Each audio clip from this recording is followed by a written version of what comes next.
Now China's look south policy. China south Asia में खासा interested है। यह है साउथ एशिया, जरा देश देख लीजिए। यहां पर अफगानिस्तान, पाकिस्तान, इंडिया, नेपाल, भूटान, बांग्लादेश, श्रीलंका एंड मालदीव्स। ये कुछ 3 रीजंस हैं जिनके आधार पर हम देख सकते हैं कि एक पॉलिसी शिफ्ट आया है। यानी कि जो कोल्ड वॉर एरा था, यानी कि 1945 से लेकर मैं 1991 तक की बात कर रहा हूं, तो उस दौरान मेजर फोकस साउथ एशिया पर यही था कि सिक्योरिटी की दृष्टि से इंपॉर्टेंट है, यानी कि ये देश कहीं यूएस वाली अलायंस का पार्ट ना बन जाए।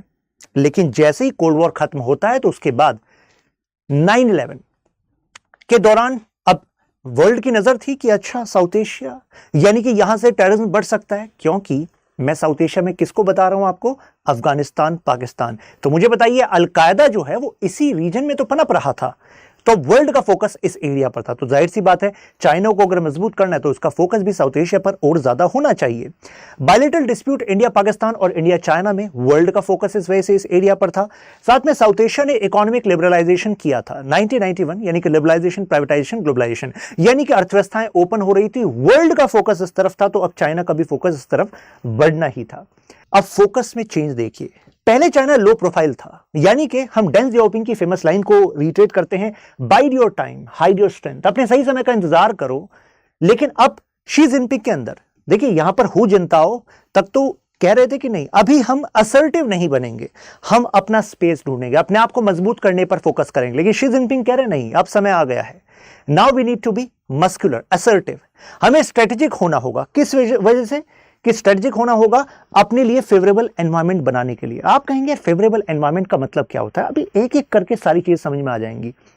ध्यान दीजिए, स्ट्रेटेजिक एग्रेसर है चाइना, स्ट्रेटेजिक पार्टनर है चाइना, यानी कि जिनके साथ एग्रेशन है, ऐसे ही नहीं, कारण है फेवरेबल एनवायरनमेंट बनाना है। फेवरेबल एनवायरनमेंट का मतलब है कि ये जो देश हैं आसपास के, नेबरहुड के, ये आप पर डिपेंड हो जाएं, इनके इंटरेस्ट आपके इंटरेस्ट के हिसाब से अलाइन है। आप कहें अगर ना हुए तो इग्नोर किए जाएंगे और नहीं तो पनिश किए जाएंगे। अगर हो गए तो इनको इकोनॉमिक बेनिफिट मिलेंगे, सिक्योरिटी बेनिफिट मिलेंगे। That is China's favourable environment creation.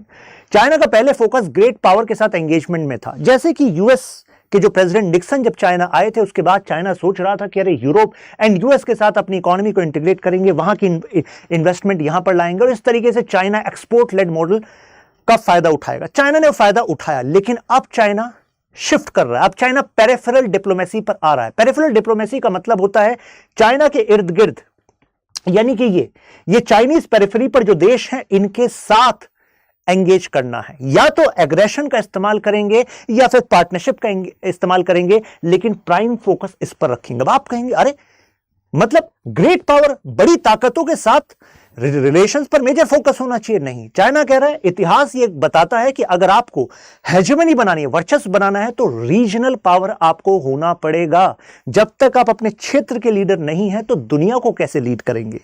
तो ऐसे में रीजन फोकस करना पड़ेगा, पॉजिटिव रिलेशन रखने पड़ेंगे नेबरहुड में। आप कहेंगे ये तो हमें विश्वास ही नहीं होता, कहां है पॉजिटिव रिलेशन? ध्यान दीजिए, मैंने कहा स्ट्रेटेजिक एग्रेसर।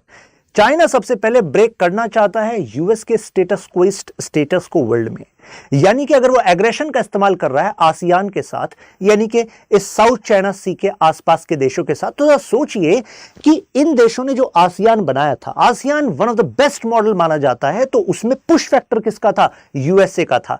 तो अगर इन देशों को बताना है कि चाइना इज द लीडर, तो आपका हित चाइना के साथ रहने में है, तो सबसे पहले आपको अपने राइज के बारे में बताना होगा। अब राइज के बारे में कैसे बताएंगे कि मेरे पास इतना आर्सेनल्स रखा, इससे राइज बताएंगे कि मैं इतना एक्सपोर्ट कर रहा हूं, इससे राइज बताएंगे? नहीं, आपको सिस्टमैटिक एग्रेशन का इस्तेमाल कई बार करना होता है, जिससे कि दूसरा अपने रुख को बदले। कई बार ऐसा होता है ना कि पहले आप लड़ते हैं, फिर आपको लगता है नहीं, अभी तक तो मैं इसको ऐसे ही मान रहा था, लेकिन अब ये मेरे बराबर है। फिर जब आप थोड़ा देर और देखते हैं कि नहीं, अब वो आपको सरपास करता जा रहा है, फिर आप कहते हैं इसके साथ तो रिश्ते बेहतर ही कर ले तो ही ठीक रहेगा। तो this is China's strategy, right. Third है अनस्टेबल रहा अगर पेरिफेरी का एरिया, तो ऐसे में खुद चाइना की नेशनल सिक्योरिटी के लिए खतरा होगा। इसी वजह से कहा जाता है कि चाइना फुल ब्लोन वॉर का इस्तेमाल नहीं करेगा ताइवान के खिलाफ, क्योंकि ताइवान से उसके इकोनॉमिक इंटरेस्ट भी अलाइन है। और क्यों किसी वॉर को अपने बॉर्डर पर लेकर आना, क्योंकि यूएस अगर मेजर पावर बना तो यूएस ने कभी अपने बॉर्डर पर युद्ध नहीं किया, प्रॉक्सीज का इस्तेमाल करा है दुनिया में, तो चाइना नहीं चाहेगा उसके बॉर्डर पर सिक्योरिटी शो। 3 सर्कल फ्रेमवर्क का इस्तेमाल करता है चाइना। देखिए ये है 3 सर्कल्स। पहला सर्कल है कि बायलैटरल रिलेशंस को मजबूत करो अपने नेबरिंग नेशंस के साथ, यानी कि यहां पर चाइना नेपाल के साथ फोकस कर रहा है, बांग्लादेश के साथ, श्रीलंका के साथ, साउथ ईस्ट एशिया में। तो यानी कि बायलैटरल रिलेशंस, बस 2 देश आपस में बैठे और वो अपने इंटरेस्ट की बात करें, चाइना उनको इकोनॉमिक कुछ लेवरेज दे दे, इंफ्रास्ट्रक्चर में सपोर्ट कर दे। सेकंड जो सर्कल है वो है पूरे साउथ एशिया को देखकर चले।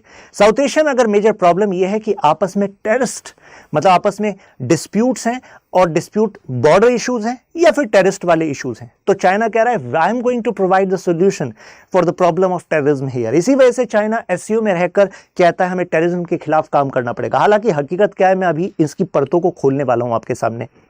नेक्स्ट लेवल है ग्लोबल, यानी कि यहां पर चाइना यूएस और ईयू के साथ रिश्तों को कैसे करना है इस पर फोकस करता है, लेकिन सेंटर क्या है, बायलैटरल, देन रीजनल और देन ग्लोबल। अब यहां पर 4 पिलर हैं चाइना की एक्ट साउथ पॉलिसी की। पहला पिलर क्या है कि अपना जो जिंगजियांग रीजन है और तिब्बत रीजन है इसको डेवलप करना है। तो कहने का मतलब यह हुआ कि चाइना का फोकस है कि अपना जो वेस्टर्न एरिया है it needs to be developed. ऐसा क्यों? क्योंकि वेस्टर्न एरिया अगर डेवलप होगा तो यहां पर इंस्टेबिलिटी के चांसेस कम होंगे कि नहीं होंगे, यहां पर आजादी की मांग भी कुछ कम होगी कि नहीं होगी, क्योंकि यहां पर अगर डेवलपमेंट प्रोजेक्ट्स आ गए, तेजी से चलने लग गए, तो जाहिर सी बात है यहां की डेमोग्राफी भी चेंज हो जाएगी। अब चाइना के अलग अलग एरिया के लोग आकर यहां पर बस जाएंगे, तो ऐसे में भाई जब पॉपुलेशन परसेंटेज ही चेंज हो गई तो अब जो डिमांड मांगने वाले हैं वो तो माइनॉरिटी में रह गए, तो अब उनकी डिमांड की वैल्यू क्या रह जाएगी। साथ में इंडिया के ग्रोइंग इन्फ्लुएंस को कर्टेल करना है, क्योंकि रीजनल पावर बनना है, तो कैसे हम किसी कंटेंडर को रहने देंगे। साथ में एबिलिटी है कि होस्टाइल जो पावर्स हैं, फॉर एग्जांपल यूएस और जापान है, कि ये जो हमें नुकसान पहुंचा सकते हैं इस रीजन में अपने इंटरेस्ट को अलाइन करने के लिए इनको जरा पीछे पुश करो। और इकोनॉमिक इंटीग्रेशन को अचीव करना, अब कैसे करेंगे, उसके लिए one belt one road initiative का इस्तेमाल कर रहा है। ट्रेड इंसेंटिव दे रहा है कि देखो किसी को हमने इतना फायदा नहीं दिया जितना आपको देंगे, साथ में आपको ट्रांसपोर्ट फैसिलिटीज देंगे, आपके पास तो इतना पैसा नहीं है कि इतना बड़ा नेटवर्क स्टैब्लिश कर सको। अब जरा समझिएगा गहनता से कि स्टेप बाय स्टेप आपको पता लगेगा कि 2 रीजन तो ऐसे हैं जो केवल पॉलिटिकल हैं और 2 रीजन ऐसे हैं जो इकोनॉमिक है। पहला रीजन पॉलिटिकल है, यानी कि चाइना एक ऐसा सिस्टम क्रिएट करना चाहता है जिससे कि वो रीजनल हेजुमॉन बन सके, तो रीजनल सिस्टम चाहता है। ये जो आपको नेटवर्क दिख रहा है दिस इज अ सिस्टम। जैसे कि यूएस एक बड़ी ताकत बन पाया क्योंकि सिस्टम क्या था, dollar became a way, right. Economic system जो इंटरनेशनल इकोनॉमिक सिस्टम है उसमें जो यूएस जिस तरीके से उसको गवर्न करना चाहता था अपने फेवर में या वेस्टर्न नेशंस के फेवर में, वो कर पाया। तो अब चाइना इंफ्रास्ट्रक्चर का इस्तेमाल करना चाहता है, यानी कि इकोनॉमिक इंटीग्रेशन से चाइना चाहता है कि, चाइना कह रहा है कि इकोनॉमिक इंटीग्रेशन अगर इससे पहले वेस्टर्न नेशंस ने पुश किया था, इस वजह से किया था क्योंकि उनको ज्यादा बेनिफिट था। अब अगर मैं इस इंफ्रास्ट्रक्चर रूट का पर फोकस कर रहा हूं तो इस वजह से कर पा रहा हूं क्योंकि मुझे ज्यादा फायदा। ये चाइना बात बताएगा नहीं, लेकिन ये बात सिद्ध है भाई। कोई ऐसा कोई प्रोजेक्ट लेकर आएगा क्या, उसमें ज्यादा पैसा लगाएगा क्या जिसमें ज्यादा बेनिफिट दूसरे को, नहीं ना। तो इकोनॉमिक इंटीग्रेशन का रीजन ये है। तीसरा, एक्सपोर्ट को बढ़ाना चाहता है। चाइना को पता है कि एक्सपोर्ट अगर स्लगिश हुआ चाइना वीक होगा, और वीक को कोई छोड़ता नहीं है। तो there is no place of weakness in geopolitics. तो आपको अपने एक्सपोर्ट को बढ़ाना पड़ेगा, इकोनॉमिक माइट को बढ़ाना पड़ेगा। न्यू वर्ल्ड ऑर्डर चाइना चाहता है जो चाइना लेड हो, और इसको आप ऐसा समझिएगा कि अगर चाइना का राइज हो रहा है तो चाइना का क्लाउड फिर इंटरनेशनल इकोनॉमिक सिस्टम में, इंटरनेशनल पॉलिटिकल इश्यूज में, United nation security council यूएनजी, United nation general assembly में ज्यादा से ज्यादा देश अगर बीआरआई पर डिपेंडेंट हो गए तो मुझे बताइए इंटरनेशनल इंस्टीट्यूशंस में भी चाइना के फेवर में वोट बढ़ेंगे कि नहीं बढ़ेंगे। तो इस तरीके से हम चाइना की हेजेमनी देखेंगे। चाइना सीपैक, बीसीआईएम, यानी कि यहां पर हम बात करें कि वो कनेक्ट करना चाह रहा है इंडिया को, यानी कि यहां पर कुनमिंग से कोलकाता, यूनान प्रोविंस से इंडिया, तो इस कॉरिडोर से भी चाइना एक्सेस चाह रहा है इंडियन ओशन का। अब इंडिया ने तो रिफ्यूज कर दिया। इंडिया ने कहा अगर हम सपोर्ट करेंगे तो एक तरीके से लेजिटिमाइजेशन होगा हमारी संप्रभुता पर जो आप हमला कर रहे हो। लेकिन चाइना के पास कैपिटल भी है, टेक्नोलॉजी भी है और रिक्वायरमेंट भी है कि चाइना बीआरआई प्रोजेक्ट को कंप्लीट करे, और इस वजह से यह सीधे तौर पर एक थ्रेट बनता है इंडिया की एस्पिरेशंस पर। साउथ एशिया में यह थ्रेट है। चाइना सार्क को एक विशेष फोकस की तरह देख रहा है, सार्क रीजन। अब हम सबको पता है कि सार्क ऐसा लगता है कोमा में है, ऐसा क्यों? क्योंकि यहां पर इंडिया और पाकिस्तान के बीच में नहीं बनती। इन रीजन्स को हमने सार्क कह तो दिया, लेकिन ये लीस्ट इंटीग्रेटेड रीजन है, बहुत ही पुअर रिकॉर्ड है when it comes to their intra grouping trade. लेकिन चाइना कह रहा है मेरा फिर भी इंटरेस्ट है, कारण साउथ एशिया, कारण लोकेशन। अब देखिए 2005 में जो ये देश है, 3 देश देखिए, पाकिस्तान, नेपाल और बांग्लादेश, तीनों देशों ने कहा नहीं चाइना को लेकर आइए सार्क में। 2005 में चाइना को ऑब्जर्वर स्टेटस दे दिया और उसके बाद से चाइना लगातार इनको बेनिफिट प्रोवाइड कर रहा है। आप सब जानते हैं पाकिस्तान को तो all time all weather friend बताता है, नेपाल स्विच कर रहा है धीरे धीरे चाइना की तरफ, हालांकि हम नहीं चाहते ऐसा हो, और बांग्लादेश में इन्वेस्टमेंट कर रहा है। सार्क कंट्रीज इसके बाद जब से चाइना ऑब्जर्वर स्टेटस में आया, वो BRI प्रोजेक्ट को खरीद रही है, मतलब उसका पार्ट बन रही है, उसके आइडिया को खरीद रही है एक तरीके से, और डेवलपमेंट प्रोजेक्ट के नाम पर फंडिंग उठा रही है। यहां पर 2014 में चाइना के फॉरेन मिनिस्टर कह रहे हैं हम ना एक $150 बिलियन का ट्रेड करना चाहते हैं। अब मैं डेटा जरा आपको दिखा दूं, 2013 में देखिए, क्योंकि 2014 का यह बयान था, 2013 में जो ट्रेड था $96.252 बिलियन था, ठीक है। टारगेट कितना था? $150 बिलियन। 21 में देखिए कितना ट्रेड हो गया है, $187.554 बिलियन। जितना इन्होंने कहा था उससे ज्यादा तो इन्होंने 2021 में कर दिया है। तो China is taking lead here. वो पाकिस्तान को ऑल टाइम फ्रेंड बता रहा है, लेकिन इसका कारण है कि पाकिस्तान की लोकेशन, दोनों का दुश्मनी किससे है? इंडिया से है, और वो इसमें पाकिस्तान का इस्तेमाल करना चाहता है as a credible balance, counter करने के लिए हमें। यहां पर चाइना अब सरपास कर गया है यूएस को in terms of providing these weapons to Pakistan. देखिए हमारे लिए फायदा ये होता कि अगर यूएस ही मेजर डिफेंस सप्लायर होता पाकिस्तान का, तो हमें पता होता अच्छा पाकिस्तान निर्भर है यूएस पर, और यूएस को हमसे इंटरेस्ट है। तो ऐसे में हम जब यूएस पे प्रेशर करते तो कुछ हद तक जो सपोर्ट था वेपन्स का वो कम हो सकता था। लेकिन अब पाकिस्तान यूएस पर पूरी तरह निर्भर नहीं है। अब पाकिस्तान का मेजर एक्सपोर्ट कहां से हो रहा है?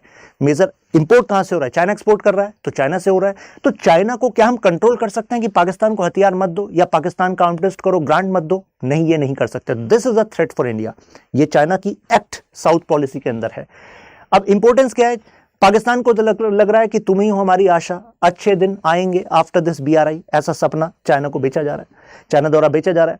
चाइना पाकिस्तान को कह रहा है तुम टेररिज्म का इस्तेमाल करो, लेकिन इसका मेजर ऑब्जेक्टिव क्या है? जो मैंने 4 पिलर्स आपको बताए हैं उसमें से एक पिलर आपको बताया था कि वो इंडिया की राइज को काउंटर करना चाहता है। अगर इंडिया इस टेररिस्ट थ्रेट को ही मतलब काउंटर करने में अपने रिसोर्सेज को डालता रहेगा तो क्या इंडिया राइज कर पाएगा? नहीं, वो इंडिया के राइज पर एक टैप लगा देगा, राइट। तो ये कोशिश ये चाइना कर रहा है। चाइना का अगर मिलिट्री बढ़ रहा है तो चाइना की लोकेशन देखिए, China is like at the centre of this you can say Asia. तो ऐसे में अगर चाइना की मिलिट्री स्ट्रेंथ बढ़ती है तो ऑलमोस्ट एवरी एशियन स्टेट पर फर्क पड़ता है, राइट। एक टाइम ऐसा था हम कहते थे कि चाइना रिवर्स इंजीनियरिंग करता है जी, वो सोवियत के कुछ वेपन्स को लेता है और रिवर्स इंजीनियरिंग करके बना रहा है। लेकिन अब चाइना R&D पर बहुत ज्यादा खर्च कर रहा है। यहां पर T-98 और T-99 जो टैंक्स हैं वो वर्ल्ड के जो सबसे बेस्ट मेन बैटल टैंक्स होते हैं उसमें शुमार हैं।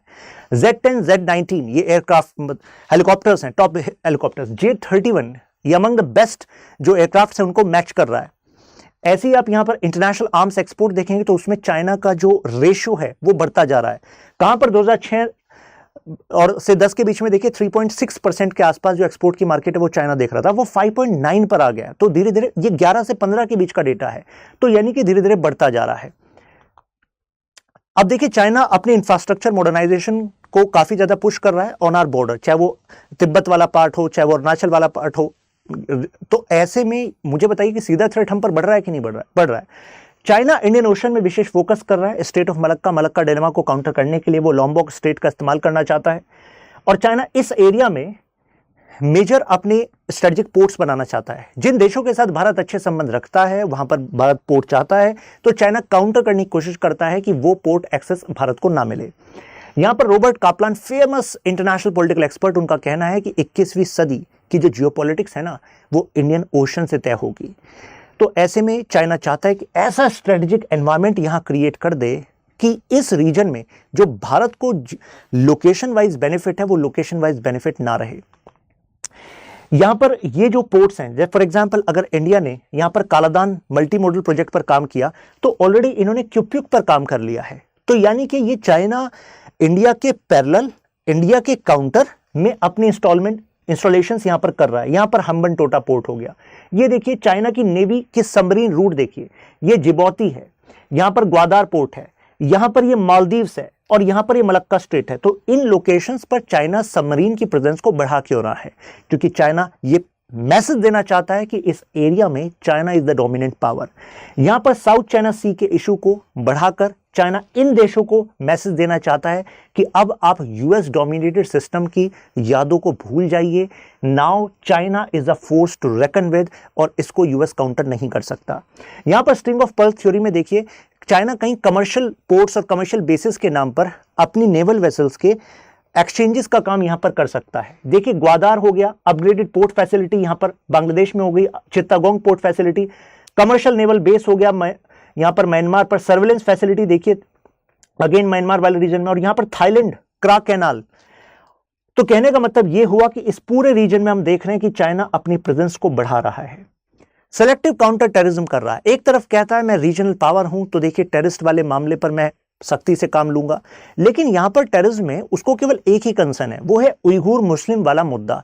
वो नहीं चाहता कि तालिबान जैसी ताकतें जो कि अब काबिज हो गई हैं सत्ता पर अफगानिस्तान में, वो भड़काएं उइगुर मुस्लिम्स को।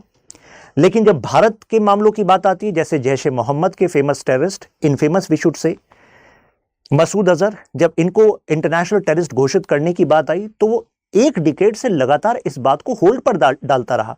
वो तो इंटरनेशनल प्रेशर का मामला है कि फाइनली 2019 में एग्री करना पड़ा। ऐसी एलईटी कमांडर जकीर रहमान, इनके खिलाफ भी कंसर्टेड अप्रोच नहीं शो कर रहा। तो कहने का मतलब है कि वो आतंकवाद को भी सिलेक्टिवली यूज कर रहा है भारत के खिलाफ। अब इंडिया के कंसर्न और रेस्पॉन्सेस क्या हैं? इंडिया थ्रेट परसेप्शन को समझे, सबसे पहला तो स्टेप ये है, तो इंडिया इस चैलेंज को समझता है। साथ में इंडिया जो ये साउथ एशिया के अन्य देश ये इसके इन्फ्लुएंस में आते जा रहे हैं, तो इसको अल्टरनेटिव हेल्प प्रोवाइड करना चाहता है इन इंफ्रास्ट्रक्चर, जो कि ऑलरेडी हम कर रहे हैं, जो हमारी कनेक्टिविटी डिप्लोमेसी का पार्ट है।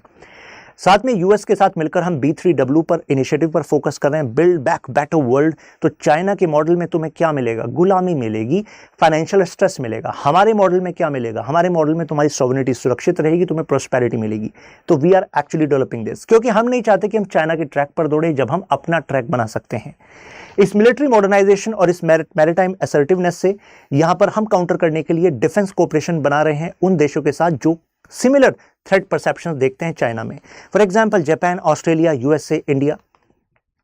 यहां पर एक्ट ईस्ट पॉलिसी में हम आसियान के साथ अपने रिश्तों को और ज्यादा मजबूत करने में लगे हुए हैं, और चाइना की हेजेमनी को काउंटर करने के लिए हम वर्ल्ड में जितनी ग्रुपिंग्स हमारे साथ हो सकती हैं we are doing this. Example देता हूं, जैसे कि यूएस के साथ बायलैटरल लेमोआ का मतलब है कि अब यूएस के जो बेसिस हैं उसका इस्तेमाल हम कर सकते हैं, लॉजिस्टिक बेनिफिट हमारे जो वेसल्स हैं, हमारी जो नेवी है वो कर सकते हैं, और ऐसे यूएस से हमारा कर सकता है। तो इसका मतलब ये हुआ कि हमारे बेसिस पे यूएस से अगर इंटरऑपरेटिबिलिटी रखेगा तो यानी कि चाइना को काउंटर करने में काम आएगा।